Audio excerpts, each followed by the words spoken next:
ashrama system.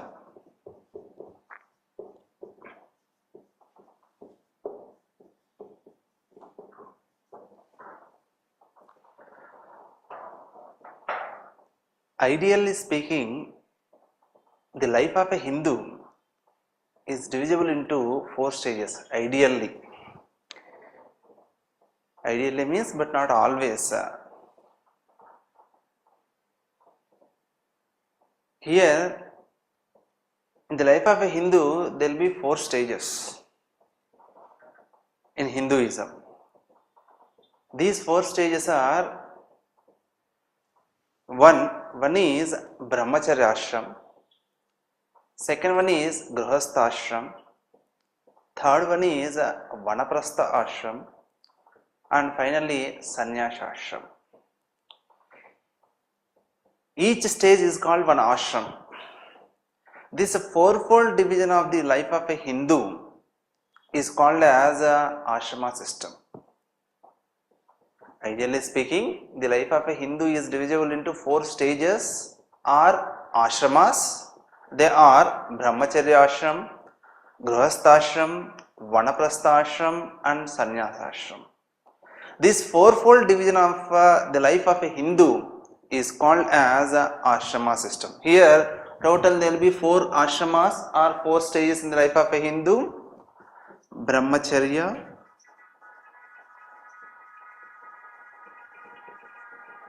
grihastha, vanaprastha, and finally sannyasa. Let us discuss one by one. First, brahmacharya ashram. I need not to say what is meant by brahmacharya ashram. Here it is a learning stage. The life of a Hindu before the marriage is called as brahmacharya ashram, for your understanding, easy understanding. But it is a learning stage in the life of a Hindu.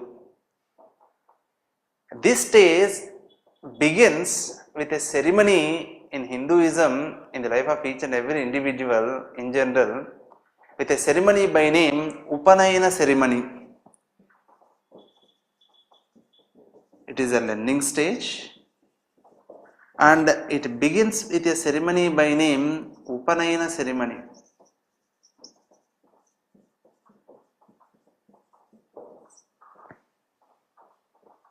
Upanayana ceremony means sacred thread wearing ceremony.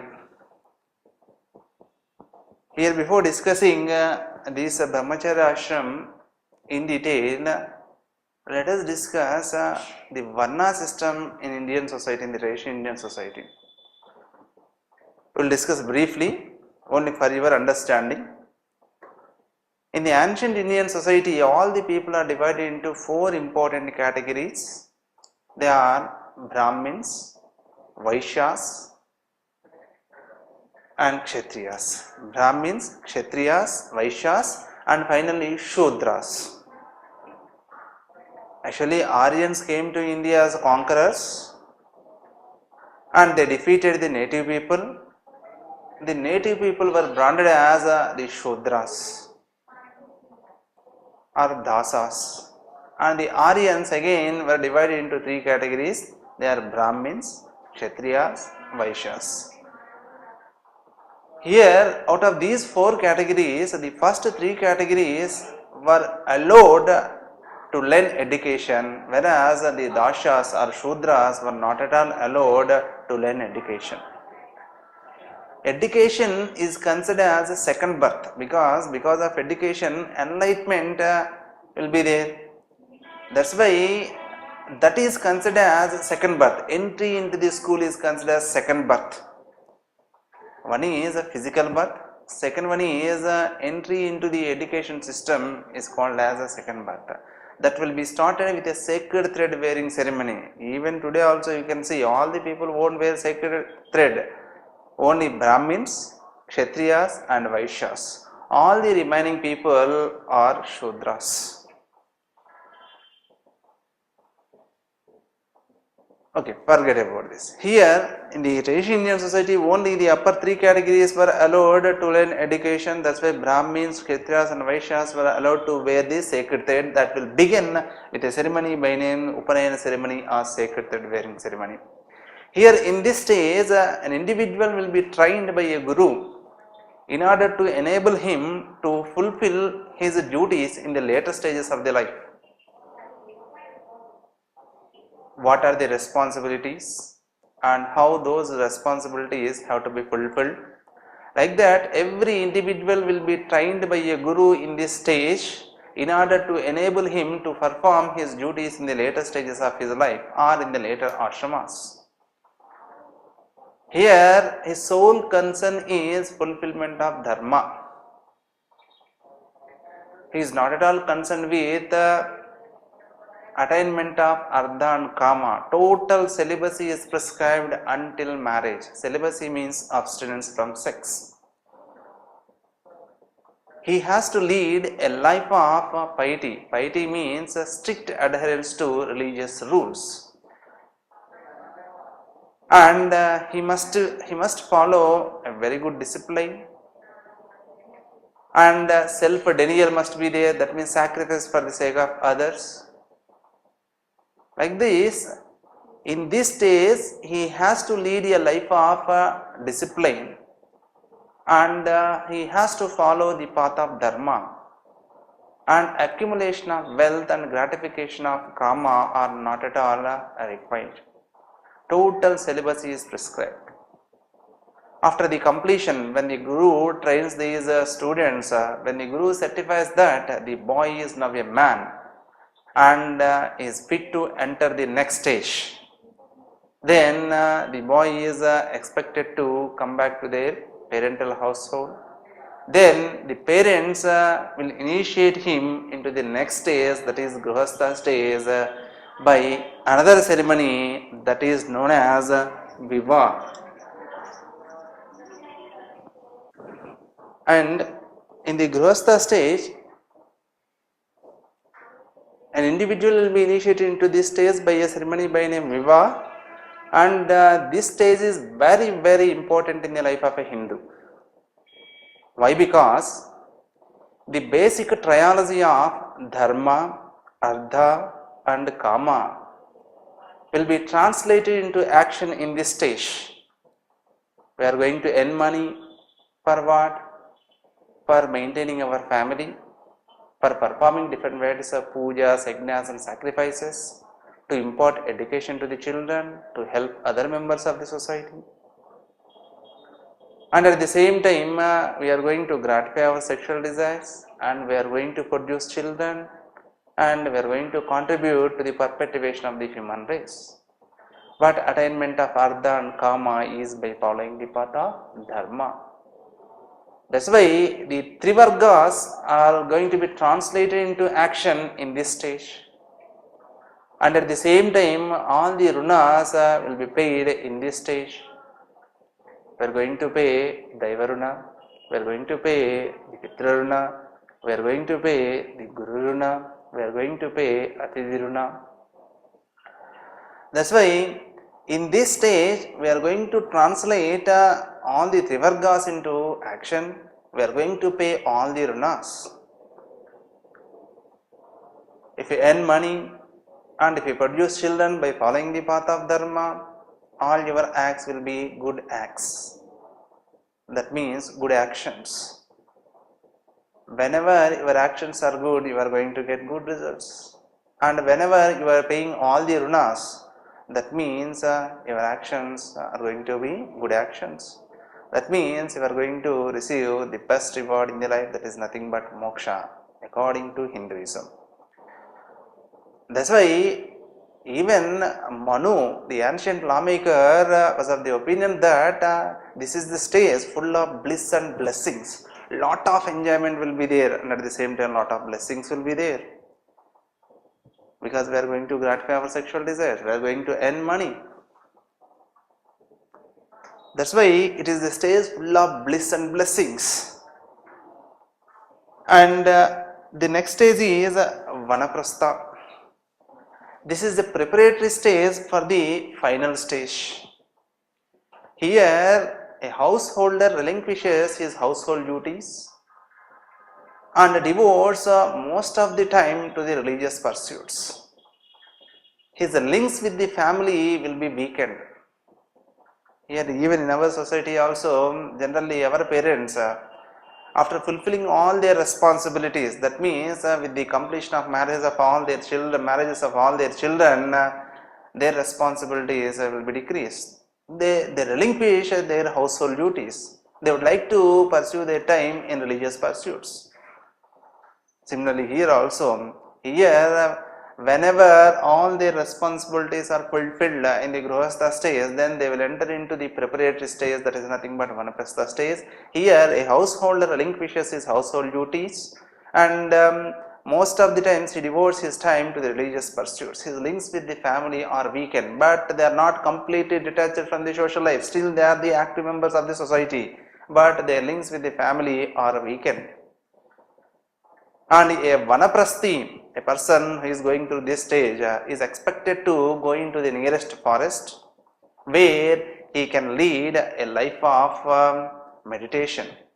In this stage he can be accompanied by his wife, but there must be abstinence from sex. Celibacy must be practiced, and after some time he will be enlightened, then he will enter into the next stage. That is nothing but sannyasa. In this stage his links with the family, not only with the family but also with other members of the society, will be weakened. He will be unconcerned with accumulation of wealth. He will be unconcerned with the gratification of sexual desires. In this stage his sole responsibility will be the following of the path of dharma. And in this stage he keeps on moving from one place to another place, like that of an ascetic, and he preaches the truth of the life, that is nothing is there in the life. The root cause for all the sorrows are nothing but the desires. That's why in this stage he will be detached from the social life. He will be unconcerned with the accumulation of artha, and he will be unconcerned with the gratification of kama. And he will keep on moving from one place to another place, and he will preach the truth of the life. And here people feel that in Hinduism, if we adopt to sannyasa, we are following the path of dharma. That's why we are eligible to achieve moksha, but it is not so. Because grihastha is very, very important. Just following the path of dharma is only not sufficient. You have to fulfill your responsibilities towards other members of the society. That's why if you want to attain moksha, you must pass through the stage of grihastha. Leaving this apart, many sages in the ancient India would like to pass through the stage of sannyasa, even without fulfilling their responsibilities in the grihastha stage. During the Mauryan period, the Kautilya prescribed punishment for those people who want to follow the sannyasa stage, who want to enter into the sannyasa stage without fulfilling their responsibilities in the grihastha stage. He prescribed punishment. And even in Bhagavad Gita also, they used to say that a karma yogi is a sannyasa. That means a man of action, karma yogi. Yogi means man, karma means action. That means a person who performs all his responsibilities will attain moksha. He need not to adopt the patha, he need not to adopt the stage of sannyasa formally. If he fulfills all his responsibilities in the grihastha stage, automatically he will be entitled to attain moksha. That's why they need not to adopt the sannyasa stage formally. That's why previous also I told you, ideally speaking, the life of a Hindu is divisible into 4 stages. A Hindu need not to adopt the stage of sannyasa, because if you follow the, if you go through the grihastha stage, automatically will be entitled to achieve moksha. These are the different stages in the life of a Hindu. And as far as our UPSC exam is concerned, ashrama system can be asked for 10 marks, and at the same time grihastha stage can be asked for 10 marks. The importance of grihastha stage, then you have to write what is grihastha stage and what are his responsibilities in the grihastha stage and the importance. Sometimes when the importance is asked, then you have to explain. We are going to translate the basic triology of dharma, artha and kama into action. Then you have to explain what is dharma, what is artha, what is kama briefly. We are going to pay all the debts in this stage towards other members of the society. We are indebted towards the gods, we are indebted towards the parents, we are indebted towards the teachers, we are indebted towards the guests. Like that, you have to explain briefly all those things.